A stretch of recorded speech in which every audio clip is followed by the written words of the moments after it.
के मेंबर्स हैं 28, वो लोग साथ में चल रहे हैं। There has not been anybody from the civil society और द एनजीओ सेक्टर जिसने आके इस मुहिम को कुछ भी अपनी आवाज साथ हमारे चले हो, क्योंकि उसकी एक बहुत बड़ी वजह ये रही क्योंकि ये कॉर्पोरेट सेक्टर के लोग हैं अंसर्स, और कॉर्पोरेट सेक्टर के लोग हैं वही इन एनजीओ को CSR भी देते हैं। तो नोबडी है, I am very sorry to say 14 साल, और मुझे इस चीज का कोई अफसोस नहीं है। मैं अकेली लड़ी हूँ और मैं बहुत खुश हूँ कि पूरे अकेले मुझे लड़ते हुए सिस्टम को हमने यहाँ तक पहुंचाया है। लेकिन ये लोग जो बात कर रहे हैं, सबसे बड़ी बात है, nobody is gone down to the root cause of corruption. आज हमारे देश में करप्शन इतना ज्यादा क्यों है? सिर्फ इसलिए क्योंकि हमारे देश में देयर इज नो डेटरेंस। उसकी वजह क्या है? क्योंकि कोर्ट में केस 25, 30, 40 साल तक चलते हैं। जो आदमी आज करप्शन करता है वो शायद मर जाएगा, लेकिन उसके केस की कभी भी फैसला नहीं आएगा। तो कहाँ से किसी को इस चीज का डेफरेंस होगा? अगर आप एक सरकारी मुलाजिम हैं तो आपको सरकार से सैंक्शन लेना पड़ता है under section 197 to be prosecuted. हमारा एक केस है जिसमें Shri Amod Kant who is an IPS officer, उनको समन किया गया है ट्रायल कोर्ट में, लेकिन फॉर वांट ऑफ सैंक्शन वो हाईकोर्ट चले गए। I can not be prosecuted because मेरा सैंक्शन अंडर 197 नहीं आया, जिसके लिए हमने home minister mister P Chidambaram को चिट्ठी लिखी है। बट 24 सितंबर 2010 से अभी तक ही स्टिल थिंकिंग इनको सैंक्शन देना चाहिए कि नहीं। अपार्ट फ्रॉम दैट उनको ये कहें कि उनको सरेंडर, उनको they should give the sanction, उसके ऊपर से उनको वो बना दिया गया है चेयरमैन ऑफ द DCPCR। इसे जस्टिफाइड तो सरकार खुद इन लोगों को बचाती है, सैंक्शन नहीं देती। तो जब तक हम इस चीज को ये नहीं करेंगे, हमारे देश की पूरी जो न्याय प्रणाली की वो है प्रोविजन, उसको नहीं रेक्टिफाई करेंगे कि हर एक केस को 2 या 3 साल के अंदर आप डिसीजन दीजिए, तब तक ये करप्शन का कुछ नहीं होगा। And we should do away with the sanction of 197 when we are dealing with the government service. क्योंकि कोई भी यानी भ्रष्टाचार के इतने अलग अलग रूप हैं, उसको आप एक रूप में डिफाइन नहीं कर सकते। अरविंद जी हमारे साथ है। अरविंद जी, ये देखिए कि ये भ्रष्टाचार के अलग अलग रूप हैं, सबकी अलग बीमारी है, सबको अलग परेशानी है। इन सबको अगर हम एक छत के नीचे लाएंगे तो कैसे हम सबके दुख दूर कर सकते हैं और कैसे बेसिकली साफ सुथरा सिस्टम कैसे आएगा? मैं नीलम जी की बात से 100% सहमत हूँ। इसीलिए मैंने कहा कि लोकपाल बिल के प्रोविजन के ऊपर चर्चा हो तो ऐसे सब लोगों को समाधान मिलेगा। नीलम जी ने बिल्कुल ठीक बात कही और अन्ना हजारे साहब इस ज्वाइंट कमेटी की मीटिंग में इसी के लिए लड़ रहे हैं। पी चिदम्बरम साहब कह रहे हैं कि ये लोकपाल जो है ये केवल 1,76,000 करोड़ की चोरी करने वालों के ऊपर ही लागू हो। वो नीलम जैसे लोग जो सफर कर रहे हैं नीचे, उनके ऊपर ये लागू ना हो, उन लोगों को इसका न्याय ना मिले। लेकिन अन्ना जी ने कहा है कि ऊपर से लेके नीचे तक अगर कोई भी भ्रष्टाचार करे तो वो लोकपाल में जाके शिकायत कर सके, 6 महीने के अंदर उसकी जांच पूरी हो, 1 साल के अंदर ट्रायल पूरा हो और अगले 6 महीने के अंदर अपील पूरी होनी चाहिए। इसके लिए जितने नए कोर्ट बनाने पड़े वो सारे कोर्ट कितने बनेंगे ये लोकपाल एक एस्टिमेशन करे साल के बिगिनिंग में और सरकार को डायरेक्शन दे और सरकार 3 महीने के अंदर उतने नए कोर्ट बनाए और उतने नए बेंच बनाए हाई कोर्ट के अंदर।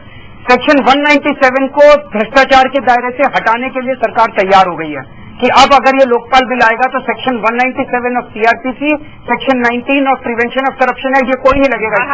Question, will it also be applicable retrospective? जो उन लोगों की सैंक्शन अभी पड़ी है, will it be applicable for them कि जिन्होंने पहले करप्शन भी applicable, it should be applicable on all the pending cases, that should be applicable. It should be. तो ये मेरा ये कहना है कि उपहार जो हुआ वो रिश्वतखोरी की वजह से हुआ, क्योंकि कुछ अफसरों ने रिश्वत ली हुई थी जो उपहार के मालिकों के साथ मिलके और उनको गलत काम करने के लिए इजाजत दे रहे थे, जिसकी वजह से वहां पे एडिक्वेट प्रोटेक्शन सिस्टम नहीं थे, जिसकी वजह से आग लगी।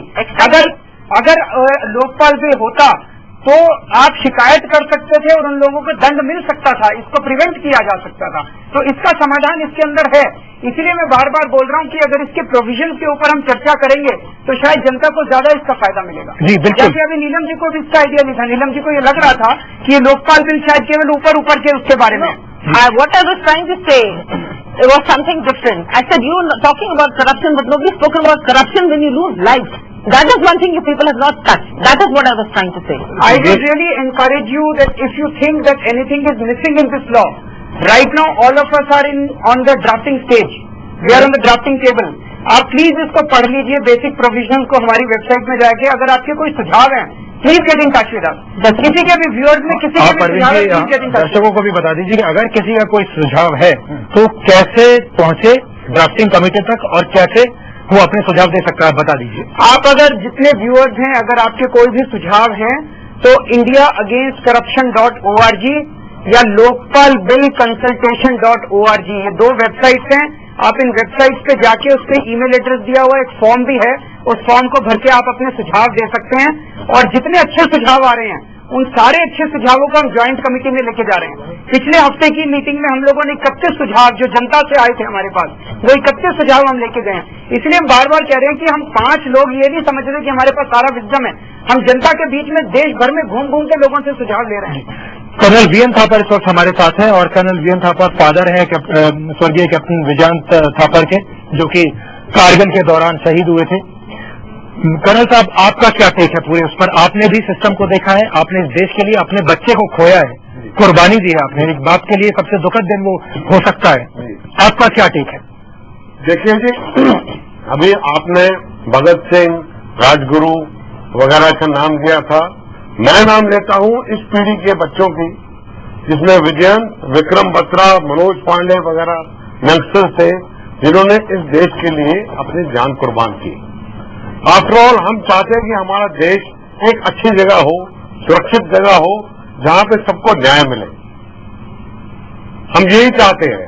लेकिन आज भ्रष्टाचार एक वाद विवाद का मुद्दा नहीं है, एक हेमरेज हो गई है, एक कैंसर बन गया हमारी सोसाइटी में, जिसको कट करना बहुत ज्यादा जरूरी हो गया है। एक समय था जब हमारे लीडर्स हमारे लिए एक रोल मॉडल थे। जब मैं बच्चा था, हमारे घर में देवी देवताओं की वो जगह होती थी पूजा करने की, उसके साथ में महात्मा गांधी और सुभाष चंद्र बोस ऐसी तस्वीरें लगी हुई होती थी। लेकिन आज का नेता क्या है? मैं इसके बारे में कुछ नहीं बोलता। नेता कोई शुभ लफ्ज नहीं है। ये नेता है तो या तो ये चोर है, या तो ये कोई बदमाश है, या तो कोई ऐसा। जी कर्नल साहब, तो एक मिनट में जी कर लो। मेरा क्या है कि आजकल almost corruption has become a virtue. अफसोस की बात है हमारे देश में। और इसके लिए जिम्मेवार कौन है? इसके लिए जिम्मेवार हमारे लीडर्स, हमारे टीचर्स, हमारे टीचर्स और हमारे पेरेंट्स, जिन्होंने ये वैल्यू सिस्टम हमको नहीं दिया। हम इन बच्चों को ये वैल्यू, यानी या तो हमको उसको पूरा रिवाइंड करना पड़ेगा, या आगे जो भविष्य का जो रास्ता है उसको ठीक करना पड़ेगा। उस पर हमें रोड लाइट्स लगानी पड़ेगी। ये भी मैं बता दूं, जो ये लोकपाल बिल है, जब मैं लॉ कर रहा था आज से 10-20 साल पहले, तब से चर्चा में था। हम डिस्कस करते थे इसके बारे में। लेकिन उस वक्त ये कल्पना भी नहीं की जा सकती थी कि प्रधानमंत्री या चीफ जस्टिस ऑफ इंडिया या आर्मी चीफ, ये लोग भी इस तरह के मुद्दों में आ सकते हैं। लेकिन आज ये है। अन्ना जी, अब कल से आप एक बार फिर से विरोध प्रदर्शन अपना शुरू करने वाले हैं। आप बैठेंगे राजघाट पर। इस बार आप क्या चाहते हैं सरकार से? सरकार से कुछ नहीं चाहता हूँ। जो रामलीला मैदान में इस सरकार ने जो कृत्य किया, ये लोकशाही का गला घोटने का काम किया है। अरे आंदोलन करना, मोर्चा निकालना, धरना धरना, लोकशाही में उनका हक है ना। तो आप उनको ऐसी इस प्रकार से लाठीचार्ज करते हैं रात को, तो लोकशाही का गला घोटने का काम किया। इसके कारण मैं कल अनशन पर बैठ रहा, एक बात। और दूसरा है, आप जो सोच रहे कैसे जगाएंगे, तो ये आंदोलन से ये लोग जग जाएंगे। लेकिन 2 बातें देखना है, जिनको जगाना है और जिसने जगाना है वो सिर्फ शब्दों से नहीं जगेंगे। परिवर्तन में जिन्होंने लोगों को बताना है, साहब ने बताया था कि जिन्होंने लोगों को बताना है उसका चारित्र शुद्ध होना, आचार विचार शुद्ध होना, जीवन निष्कलंक होना। यानी पत्थर वो फेंके जो कि खुद शीशे के घर में ना रहता हो, और ऐसे व्यक्ति का होना बहुत जरूरी है। और शायद इसीलिए हमारे नेतृत्व में अगर आप देखें तो बहुत कम अच्छे नेता हमारे पास हैं, क्योंकि नेतृत्व वो करे, पत्थर वो फेंके, आरोप वो लगाए, जो कि खुद किसी के घर में ना रहता हो। हमारी ये बातचीत जारी रहेगी। ये शो आज लाइव इंडिया पर इसलिए हो रहा है ताकि कोई आपका हक न मार सके, ताकि सिफारिश आपका रास्ता न रोक सके, ताकि आपको कभी रिश्वत न देनी पड़े। अभी वक्त हो गया एक छोटे से ब्रेक का, लेकिन ब्रेक के बाद भी अन्ना हजारे का ये जो लाइव एक्सक्लूसिव अनशन है ये लाइव इंडिया पर जारी रहेगा। आपको जगाने का काम हमारा जारी रहेगा और ब्रेक के बाद हम अन्ना से और